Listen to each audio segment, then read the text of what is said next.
To this LinkedIn Live with Emma Blomkamp. Emma, welcome. So nice to see you here today. Kia ora, Sarah. Thanks. It's really nice to hear someone pronounce my surname as I'm probably supposed to pronounce it. That's quite all right. I've been doing my homework. Emma, you are known in the sort of design space for your work on co-design in communities. And that's something that's been really of great interest to us here at the collective. So I really want to better understand, what do you mean when you say co-design? And how is it different from human-centered design or design thinking? Good question. These words are getting thrown around quite carelessly by a lot of people. I think it's all in the name, right? What does co mean? I think some people don't even think about the fact that maybe co is short for something. Mm. There's different interpretations: collaborative, collective, cooperative, community. But these words all have something in common. We're talking about designing with people. This is not a new idea, the move from doing things to people or for people to designing with. So it's really all about how we collaborate together and share power. What does it mean, or what does it look like when we design with versus for or to? For the designer, it means changing your role. So you need to go from the kind of creative guru or expert into more of a facilitative role. So that really means recognizing that people are the experts in their own lives. People are creative, but sometimes we actually need to create the conditions for people to be creative, feel safe to contribute, and actually make sure that those contributions are going to be used in meaningful ways. Interesting. I'm really curious to understand, like, what do those conditions look like? When do people feel safe to co-design with us? Yeah, good question. It is all about setting up, I guess, a safe container for people so that they know what it is Mhm, they're contributing to. mhm, I think a mistake people make sometimes with co-design is that we have to be completely open to anything. But that doesn't actually help. Like, if I'm contributing to something, I want to know what I'm contributing to. I want to know what the parameters are. So being really clear about the scope, the boundaries, the purpose of the work, mhm. that really helps. And there's a whole lot more we could say about what it takes to make a diverse range of people feel safe. But I know we've only got a short time today, so I won't get into too much detail there. Okay, fair enough. Well, maybe we get another chance to dig a bit deeper into that. You already talked about sort of the conditions and what it takes. I wonder, as designers, we tend to work in organizational contexts, right? And so, what do we need to think of or be aware of when we're in an organization that might not be very co-design literate or very mature or far along in their co-design journey? What are some of the considerations that we should, consider as designers in organizations? This is a common frustration that I see people encountering, especially when designers see the value of co-design. They see the potential for bringing a much more diverse range of people into the design process, making sure that the products, services, policies, whatever it is we're designing, are actually designed with the people who are supposed to benefit from them. Mm, So that enthusiasm is fantastic, but often people are working in quite hierarchical, sometimes bureaucratic organizations that aren't really setting thriving conditions for co-design. So I want to acknowledge that is a challenge for people. And a lot of work sometimes has to be done to get other people in organizations power literate, trauma mm, sensitive, aware of what it takes to bring people safely into a co-design process.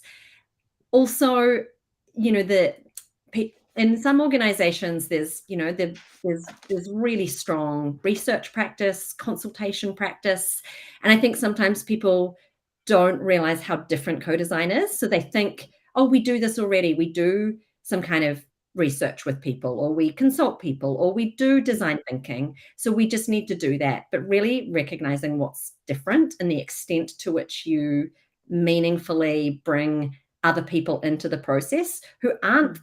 people employed in your organization, who you're actually sharing some of the, authority to make decisions about what's going to go ahead with. That can be challenging, but incredibly rewarding too. I sense that, you know, going to, like, your manager or your CEO and saying, "I wanna share some decision-making power about the future of this organization with people who are not employed here," as being a really confronting conversation.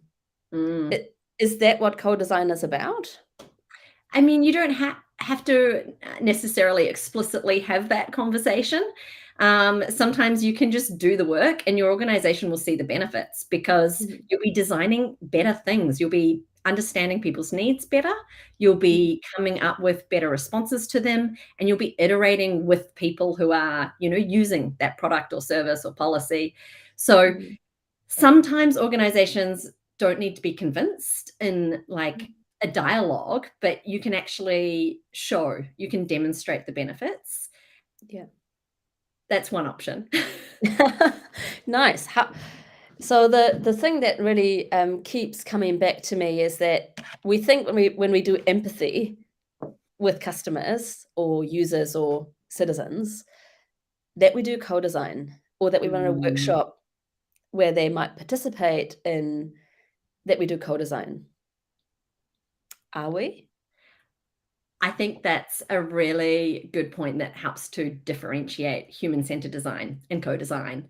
So obviously in human-centered design, a key part of it is building empathy for the people who are, the users or the people who are supposed to benefit from the thing you're designing. Um, but the difference with co-design is it's not about you as a designer feeling empathy. It's you actually working with those people and convening a group that would include not only those people who are going to use or benefit from the thing you're designing, but also the people who are going to develop and implement it. So the professionals who'd be involved and actually helping that group to build mutual understanding. Empathy is part of it for sure. Mhm, Um, but you kind of want the empathy going both ways as well. For people to really be able to co-design something, mm, we need not only, the professionals having empathy for the people with lived experience or beneficiaries, but for the people who are affected by it to actually contribute to making something realistic, useful, that can be viable and sustainable. They often need mhm, to develop empathy for the professionals as well. So it's kind of a two-way street, and it's about building shared understanding mhm. and shared knowledge, and then together coming up with things that are going to work. Yeah, interesting. A few minutes ago, you talked about 2 concepts that I find really interesting, and I wonder if you could elaborate a bit more. You talked about power sensitivity and trauma literacy. Mhm. Are you able to help us understand a bit more about what that actually is? Yeah. Both are really big topics, so I'll just touch on them lightly here, and there's a lot of other people who, um, we can learn from in these areas. But power is well, we need to think about the different forms of power, that we have and see power as enabling, not just oppressive. And Mhm, sometimes that means recognizing, for instance, what kind of power do I have in a system? What kind of power do I have as a white, educated, cisgendered woman who's part of the dominant culture, that allows me to navigate some systems quite easily? I can use that power for good when I am, helping to lead a co-design process. But I also need to recognize that there are people who I might not be able to relate to their experience. So a lot of it is about understanding your own position and identity in systems. Speaking here in particular as designers or co-design facilitators, what kinds of power have I experienced and how does that affect my understanding of the systems I'm working in and how people relate to me? mhm, How can I use that for good? How can I also, as a facilitator, recognize the power dynamics within a group, try to address them and rebalance them so that people have an equal voice, so that people who are not always included in design and decision making processes get a real say over the things that affect them. And that takes quite a lot of facilitation skills, and yeah, awareness of kind of power and diversity, inclusion, justice, these kinds of issues. Mm. That's power. One version of it. And then trauma. So there's people out there, like Rachel Dietkes, who's a former social worker in the US, who's come into the design world, who, people like that who are helping us designers understand what other sectors and disciplines know about trauma. And there's a lot we can learn from fields like social work and psychotherapy about the different ways that trauma affects people's lives. Now, this is obviously particularly relevant for those working in the social sector or public sector who are working on quite complex social issues and who are therefore going to be inviting people into the co-design process who've likely had some traumatic experiences and need to be really sensitive to that. There is a huge risk of re-traumatizing people by asking them to come and tell stories or share experiences about really painful and difficult things that they've lived through. And if you are not setting up, safe conditions for that, you're possibly causing more harm than good. And obviously that's not something we want to be doing. 100%. And I think you touched there on, I guess, a sense of self-awareness, responsibility, and sort of professional integrity that is probably a conversation in and of itself that we need to have as a design community. If we sort of flip that and go, so if we know that co-design is more than just a pretty label on a jar, but actually involves quite a lot of internal sort of soul searching and a bit of decision making, when is co-design not the right approach? Well, if you're not willing to do that, and that's one of the things where in an organization, there are organizations where people might not be interested in doing that, and it might not be safe if your organization doesn't hold space for people to show up as whole human beings with emotions and different kinds of histories. So you've got to think about, like, is it worth it too? If if you're just kind of needing to design a really simple process or solution, do you need to do this? I guess I think you used the word soul searching. And you just come up if the response is obvious, or it's really limited, like you don't have the resources and time to actually go through a full co-design process. There's lots of reasons not to do co-design, and I think that's important to remember. And all the excitement out there about co-design, which is fabulous, it's not always the right approach. Is there, I'm just thinking, there are lots of people who go, I really want to do more co-design, but my organization is like nowhere near ready to do all of this heavy lifting. What are some of the ways we could ladder into this approach without potentially traumatizing people or, breaking the enthusiasm that exists around co-design? Well, one of the key principles of co-design is to learn by doing. And I think that's something that we should apply to how we learn about co-design as well as to how we do co-design. And so it's great for people to think about, like, what's a little way that I could practice co-design? And it could be just an internal team project, first of all. So it might be, hey, we need a new staff room. All right.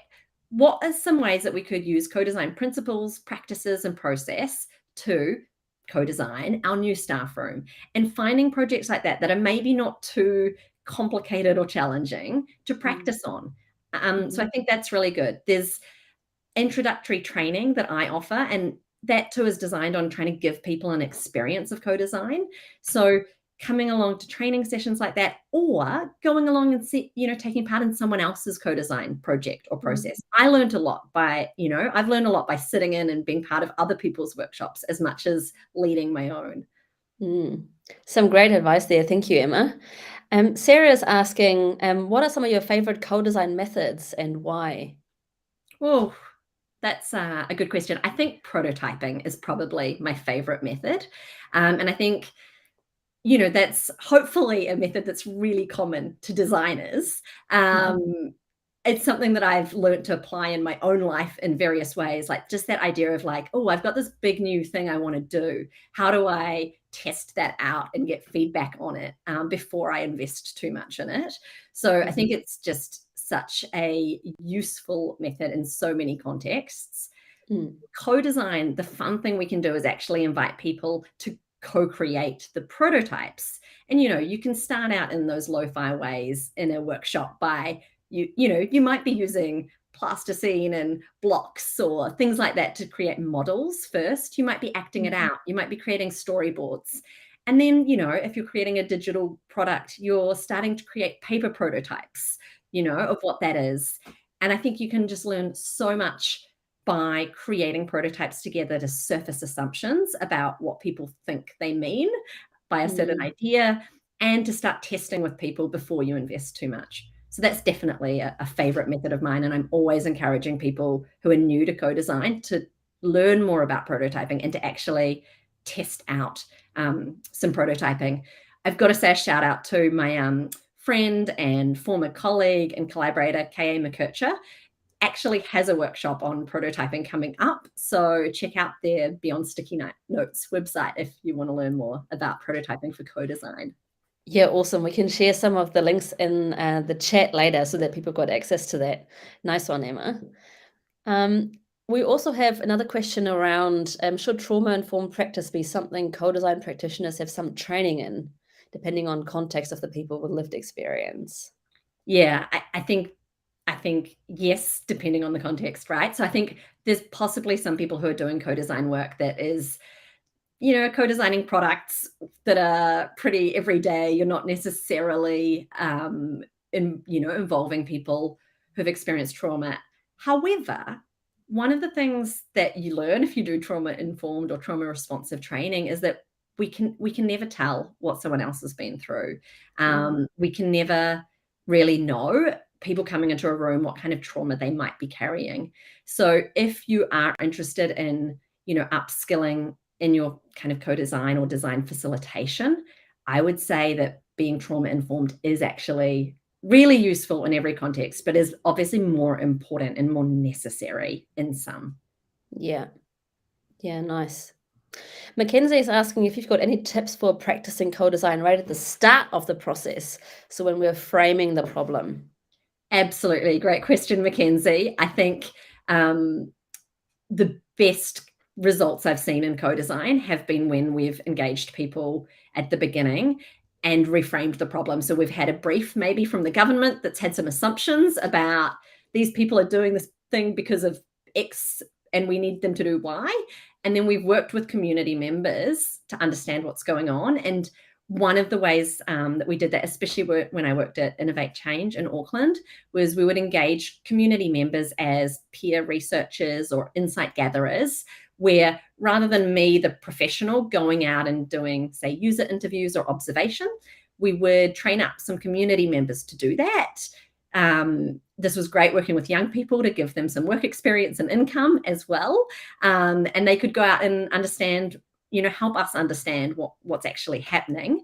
And often that understanding would make us reframe the problem because we would see it in a whole new way through the eyes of the people who are supposedly part of the problem, but understanding what it meant for them. Yeah, nice. I think that's a great tip. Thanks, Emma. I'm mindful we're almost at the end of our time together, but I am curious. Obviously, you've generously accepted our invitation to run a seminar for the CX Collective on sort of becoming co-design literate or getting started on the practitioner's journey. Sort of what are some of the things that you'll share with us that will help us do co-design better? I am going to be sharing a brand new co-design maturity model that helps people to understand the building blocks for co-design and the different levels of co-design maturity. I've developed it building on work of lots of great people who I'll acknowledge properly at the time to help people understand some of the different layers of co-design, to understand where you're at in terms of your strengths and your opportunities for development. And also bringing together this idea of individual capabilities, like what are the skills, attitudes I need to do co-design well, but also what needs to be in place in my organization. So it brings all of that together, and the idea is to help people identify where they're at, and then come up with some strategies for where they want to be if they're not at the level that they want to be at. Amazing. Well, I'm for one, am really excited about that. It's been wonderful. Thank you so much for sharing your time and your insights today, Emma. And I look forward to seeing you and hopefully lots of people from the audience on the 16th of August at our seminar. Thank you so much. Thanks, Sarah. I'm really looking forward to it. And thanks everyone who asked some great questions too.